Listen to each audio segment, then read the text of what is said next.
Syekhuna, Syekhuna, Syekhuna.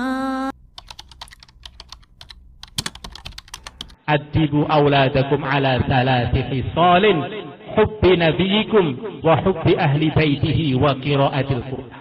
Didiklah anak-anak kalian 3 perkara. Cinta pada Nabi. Kalau orang sudah cinta para hadirin, nanti akan mudah mengikuti yang dicintai. Cinta pada keluarganya, cinta baca Quran.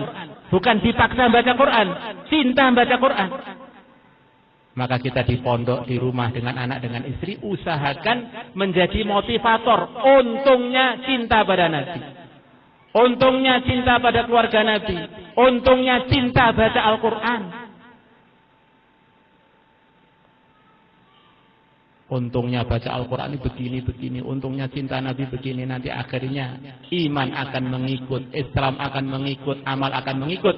Karena kita telah terpaut hatinya dengan orang-orang yang lurus.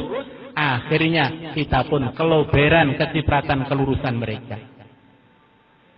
Itulah yang terjadi dari sabda Nabi. Orang itu akan bersama orang yang dia cinta. Para hadirin wal hadirat yang kami muliakan, kita ini punya anak, kita ini punya istri. Kita ada, normalnya orang akan ada cinta pada anaknya. Nggak tahu berapa persen akan ada cinta pada istrinya. Nanti anaknya safar di pondok, sakit demam, ayahnya akan terasa. Ibunya akan terasa. Dengan sebab cinta akan ada rasa yang menyambung antara yang mencintai dan yang dicintai. Istrinya kangen terasa. Oh, istri saya sudah kangen, maka nelpon ternyata kangen beneran terasa. Jarak ribu-ribu kilo terasa. Maka kalau cinta kita itu cinta kepada Allah dan Rasulnya, cinta kepada para sahabat, cinta kepada Islam dan pengorbanannya, perjuangannya, maka harapannya nanti ilham-ilham, wahyu yang dulu diturunkan kepada Nabi, kesalahan-kesalahan yang ada pada Nabi dan orang-orang soleh yang telah ikut aturan Nabi, arahan Nabi, harapannya ilham-ilham beliaunya juga masuk di hati kita. Akhirnya kita termotivasi secara rohani untuk mengikuti jejak beliau-beliau. Maka Imam Ghazali rahimahullah mengatakan tidak ada cara yang lebih jadi asbab orang jadi soleh, orang siap mujahadah, siap berkorban untuk menuju kesolehan, melebihi kita mendengar cerita-ceritanya orang yang mujahadah, cerita-ceritanya orang-orang soleh. Sof pertamanya adalah para anbiya, selepas itu para sahabatnya yang mulia Nabi besar Muhammad sallallahu alaihi wasallam. Sekarang anak-anak kita, lingkungan kita banyak membaca ceritanya orang-orang yang enggak benar, akhirnya ilham-ilham yang ada pada orang yang enggak benar tadi masuk kepada generasi-generasi yang sering baca cerita-cerita mereka. Maka hampir tiap pagi para hadirin yang mulia Nabi besar Muhammad SAW bertanya kepada para sahabat, malam tadi mimpi apa? Kenapa Nabi nanya mengenai mimpi para hadirin? Sebaiknya mengatakan dari mimpi-mimpinya para sahabat, mimpi-mimpinya umatnya Nabi yang ditanya Nabi akan diketahui sebetulnya hati mereka itu bersama siapa, kerinduan mereka itu bersama siapa. Kadang kita ini di pesantren, di majelis kebaikan, dalam medan perjuangan, mimpinya ketemu orang-orang yang ahli maksiat. Jangan-jangan mahabbah kita masih bersama mereka, belum mahabbah kita bersama orang-orang yang soleh. Di mimpi itu sebetulnya para hadirin bukti bahwa kita ini memang ada yang ngatur, bahwa kita ini sebetulnya bagaimana tampak di mimpi-mimpi kita. Maka di antara isinya Al-Quran adalah cerita mimpi. Bahkan mimpinya orang kafir, mimpinya Azizu Misro, Raja Mesir di zamannya Nabi Yusuf. Berapa banyak dari kita yang pernah mimpi jadi kenyataan, menunjukkan bahwa mimpi kita itu ada yang ngatur, yaitu Allah. Dan dalam mimpi itu ada nasihat, kita ini sebetulnya bersama siapa. Para hadirin wal hadirat yang kami muliakan, para munafikin dan para sahabat itu satu kelas. Para sahabat hatinya bersama Nabi, majlisnya bersama Nabi, keyakinannya mengikut yang diajarkan oleh Nabi. Munafikin hatinya bersama musuh-musuh Nabi, tidak percaya dengan ajaran Nabi, mengganggu program-program Nabi. Maka para sahabat yang satu kelas dengan para munafikin menjadi manusia yang terbaik sepanjang masa selepas para Nabi dan para Rasul. Munafikin menjadi umat terburuk sepanjang masa. Mereka di dalam neraka yang terjelek. Innal munafiqina fit darkil asfali minan nar wa lam tajid lahum nasira. Saya tadi cerita mimpi. Karena mimpi itu secara agama ada harganya walaupun itu bukan rujukan.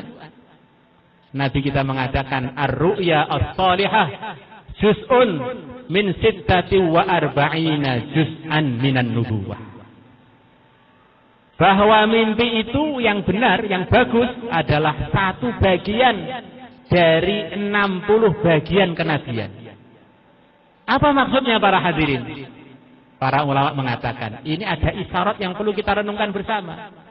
Bahwa Nabi kita diutus oleh Allah selama 23 tahunan. Kalau dihitung bulannya setiap tahun 12 bulan. 12 bulan kali 23 sama dengan 276. 276 dibagi 46 sama dengan 6. Begitu ya? Maka makna sabda Nabi di antara maknanya bahwa mimpi yang baik adalah bagian dari 46 bagian kenabian adalah kenabian itu yang sampai kepada Nabi kita yang berupa mimpi yang benar, berupa wahyu yang berupa mimpi, kurang lebihnya kalau dikumpulkan adalah selama 6 bulan. Sekarang hitungnya tadi 12 kali 23 sama dengan 276 dibagi 46 sama dengan 6. Maka kita kalau di Temboro ini suka ngobrol-ngobrol dengan ayah kami, suka ngobrol-ngobrol dengan ibu kami dulu, dengan Kiai Uzaron, urusan mimpi. Di antaranya itu suka ngomong mimpi.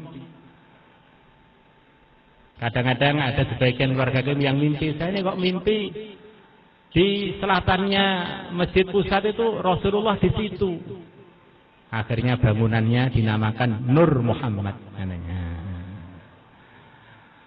Kemudian mimpi kok di depan rumah saya terangkil itu Rasulullah perasaannya singgah di situ. Akhirnya dibangun masjid terangkil.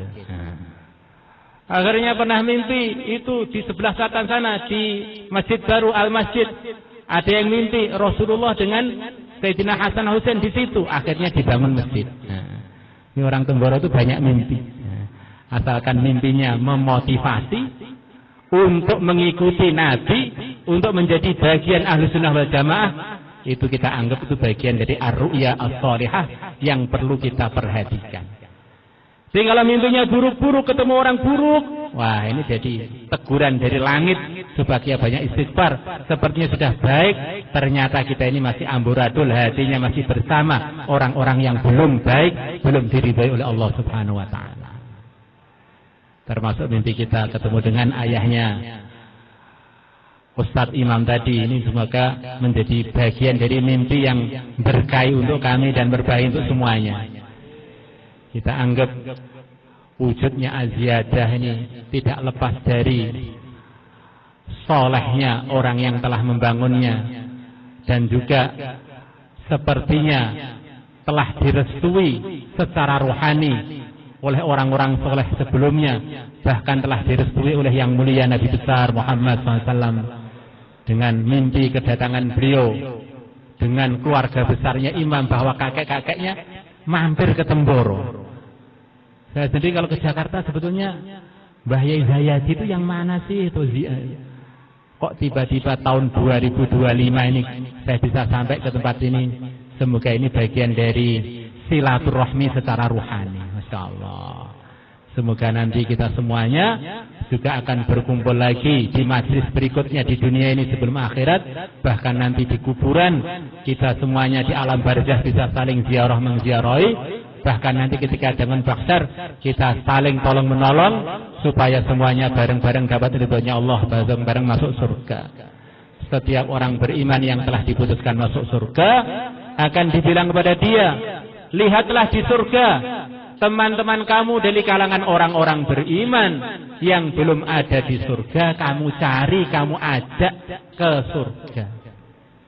Maka siapa yang nanti duluan diputuskan masuk surga, lihat di majelis ini. Siapa yang belum ada, kita cari untuk kita bareng-bareng ajak masuk surga.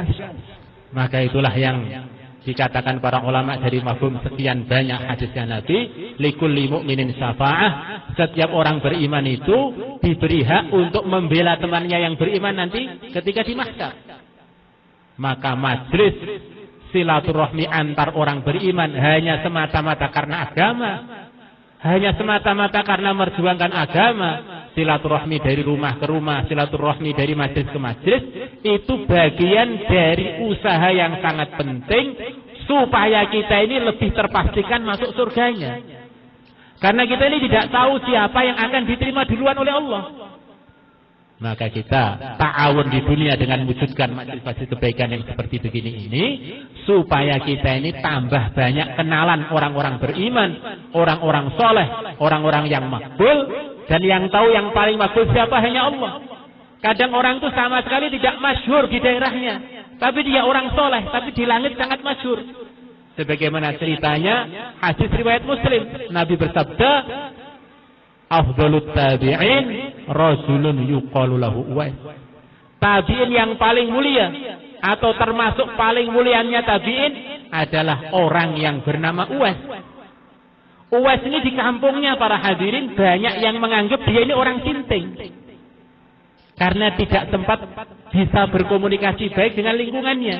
Karena beliau punya orang tua yang perlu dirawat, kemudian beliau perlu menunaikan hak ternaknya untuk digembalakan, kemudian beliau juga begitu rajin mengerjakan amal-amal fardunya dan sunnahnya, sampai nggak sempat komunikasi dengan banyak orang. Maka ada rombongan dari tempatnya Uwais Al-Qarani di Yaman sana ke Mekah, ke Madinah. Maka Nabi bertanya kepada mereka, bagaimana beritanya Uwais di kampung kamu?